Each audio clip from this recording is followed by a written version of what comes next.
Assalamualaikum warahmatullahi wabarakatuh. Jumpa lagi murid-murid untuk kelas Bahasa Melayu tahun 2 jilid 1. Jadi murid-murid boleh keluarkan buku Bahasa Melayu tahun 2 jilid 1 macam ni. Kita akan belajar hari ini unit 12 iaitu amalan bait. Tajuk dia berbudi bahasa budaya kita. Kemahiran mendengar dan bertutur, muka surat 75. Jadi semua murid-murid boleh buka muka surat 75.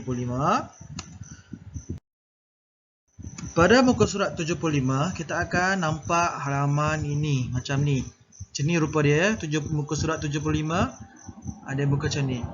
Jadi unit 12 amalan bait, mendengar dan bertutur. Jadi murid-murid sudah buka semua. Baik, kita akan baca satu per satu. Mula-mula kita akan baca di bahagian di atas. Jadi murid-murid boleh ikut bacaan cikgu. Mendengar dan bertutur. Berbudi bahasa budaya kita. Berbudi bahasa ialah nilai baik yang perlu ada pada setiap orang. Amalan berbudi bahasa ini budaya masyarakat Malaysia. Jadi berbudi bahasa budaya kita. Apa maksudnya? Maksudnya kita ni mestilah menghidupkan mempunyai nilai-nilai yang baik, menerapkan nilai-nilai yang baik dan sentiasa berbudi bahasa berhadapan dengan orang. Sebab apa? Berbudi bahasa ini adalah budaya kita. Apa tu budaya? Budaya adalah satu amalan, satu kebiasaan.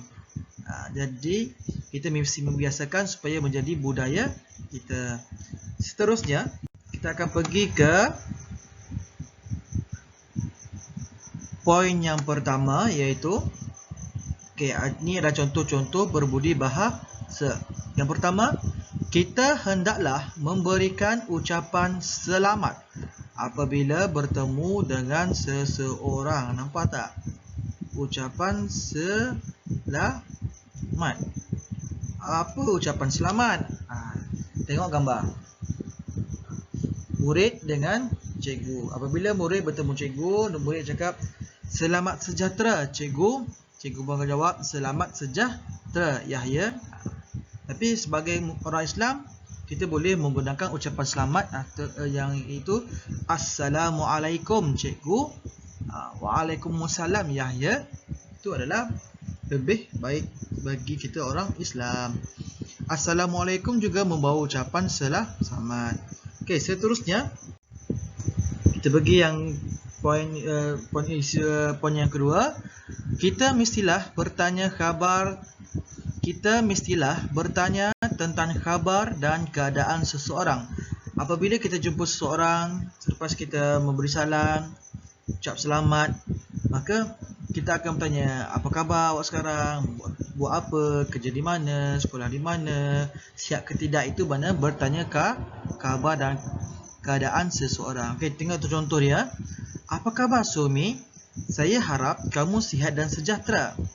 "Khabar baik, Hana. Saya harap kamu juga sihat dan sejahtera." "Kamu hendak ke mana?" "Saya hendak ke perpustakaan." Jadi selepas dia memberi salam dan mengucapkan selamat kepada Sumi dan Hana, Hana tanya, "Kamu hendak ke mana?" Maksudnya dia tanya Sumi nak ke mana? Inilah bertanya khabar dan keadaan. Jadi kita tengok Sumi berjalan, Sumi nak ke mana? Jadi kita sebagai tanda kita berbudi dan berbahasa. Okey, seterusnya kita sepatutnya membantu orang tua atau orang yang kurang upaya. Ini adalah salah satu lagi berbudi bahasa yang patut kita jadikan amalan, iaitu budaya kita. Menolong orang tua dan orang yang kurang upaya. Orang tua tu siapa? Mak, ayah, abang, mak, ayah, pakcik, datuk, nenek. Orang yang telah berusia ataupun yang lebih tua dari kita. Atau orang yang kurang upaya. Okey, orang kurang upaya ni orang macam mana orang kurang upaya? Okey, orang kurang upaya adalah orang yang tidak dapat melihat, itu orang buta. Yang tidak dapat berjalan, iaitu lumpuh, yang pakai kursi roda ke apa kan. Orang yang mempunyai masalah-masalah bahagian fizikal dia. Yang jelaslah kita nampak bahagian fizikal. Contoh cerita-cerita dia dah buta, tidak boleh berjalan, tak ada kaki, tak ada tangan, ataupun bisu, pekak, semua kan.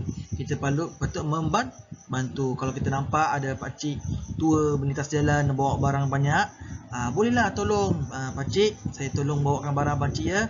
Jadi kita bawa barang dan tolong seberang jalan untuk pakcik tu. Salah satu contoh lah. Dan di sini kita nampak ada contoh dia. Pravin, marilah kita bantu pakcik ini. Terima kasih anak-anak kerana membantu pakcik. Sama-sama pakcik. Jadi gambar ni menunjukkan dua orang budak menolong seorang pakcik. Ini mungkin orang kurang upaya, matanya tidak dapat melihat, iaitu buta. Jadi mungkin keadaan ini adalah keadaan menolong untuk melintas jalan. Jadi orang buta nak melintas jalan, tak nampak kereta, macam mana dia nak melintas? Kita lah sebagai orang nampak boleh menolong. Sebab tu kita perlu menolong, membantu orang tua dan orang yang kurang upaya. Jadi ini adalah contoh-contoh keadaan yang boleh kita menunjukkan nilai berbudi bahasa. Jadi murid-murid boleh amalkan, jadikan sebagai amalan kita supaya hidup kita lebih harmoni dengan rakan-rakan yang lain, dengan jiran-jiran, tetangga. Jadi yang bawah ni kita nampak menyebut frasa dan ayat didengar dan dengan betulnya dan tepatnya. Jadi perasan tak murid-murid, ada perkataan dan frasa-frasa dan ayat diwarnakan dengan merah. Jadi untuk aktiviti kali ini kita akan cuba menyebut frasa-frasa ini dengan sebutan yang betul. InsyaAllah kita cuba sama-sama. Tengok yang ada di atas ni, berbudi bahasa. Okey, boleh disebut sekali lagi, berbudi bahasa. Masyarakat Malaysia. Okey, murid-murid boleh ikut cikgu ya. Kita ulang balik. Berbudi bahasa masyarakat Malaysia. Okey, seterusnya, selamat sejahtera. Okey, sekali lagi, selamat sejahtera. Okey, seterusnya, saya harap kamu sihat dan sejahtera. Sekali lagi, saya harap kamu sihat dan sejahtera.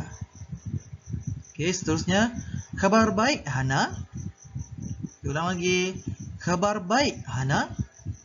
Okey, seterusnya terakhir, terima kasih anak-anak kerana membantu pakcik. Sekali lagi, terima kasih anak-anak kerana membantu pakcik. Jadi itu adalah cara-cara sebutan insyaAllah yang paling betul lah. Jadi murid-murid, kita ada latihan. Jangan risau, kita tetap ada latihan walaupun kita hanya mendengar dan bertutur hari ini. Jadi untuk latihannya, murid-murid buka buku aktiviti muka surat 86. Di muka surat 86, murid-murid akan nampak ini adalah halaman 86. Jadi bila buka nampak gambar ini, betul tu 86. Kalau tidak dapat gambar ini, maknanya salah nombor. Jadi cek betul-betul muka surat 86. Jadi dah jumpa buku 86. Hari ini murid-murid perlu menyiapkan latihan ini dengan arahan dia. Sebut frasa dan ayat yang sesuai berdasarkan gambar. Kemudian tulis. Jadi untuk ini murid-murid perlu tengok gambar dan pilih frasa yang mana atau ayat yang mana dan baca. Selepas baca, tuliskan di sini. Contoh cikgu akan bagi yang pertama. Gambar pertama, ini kita letak lamba Ali, ni Ahmad lah. Nampak Ali sedang buka pintu mengajak Ahmad masuk. Apabila kita ajak orang masuk dengan berbudi bahasa, maka kita cari satu anak ini, jawapan dia, jemputlah masuk. Jadi dia membawa flower Ahmad untuk masuk. Yang ini, gambar ini dan gambar ini cikgu serahkan kepada murid. Cuba fikir dan cuba tengok betul-betul frasa yang manakah yang paling sesuai dengan gambar ini. Jadi setelah siap, murid-murid boleh menghantar secara WhatsApp pesanan kepada cikgu. Okey, sekian itu saja. Assalamualaikum warahmatullahi wabarakatuh.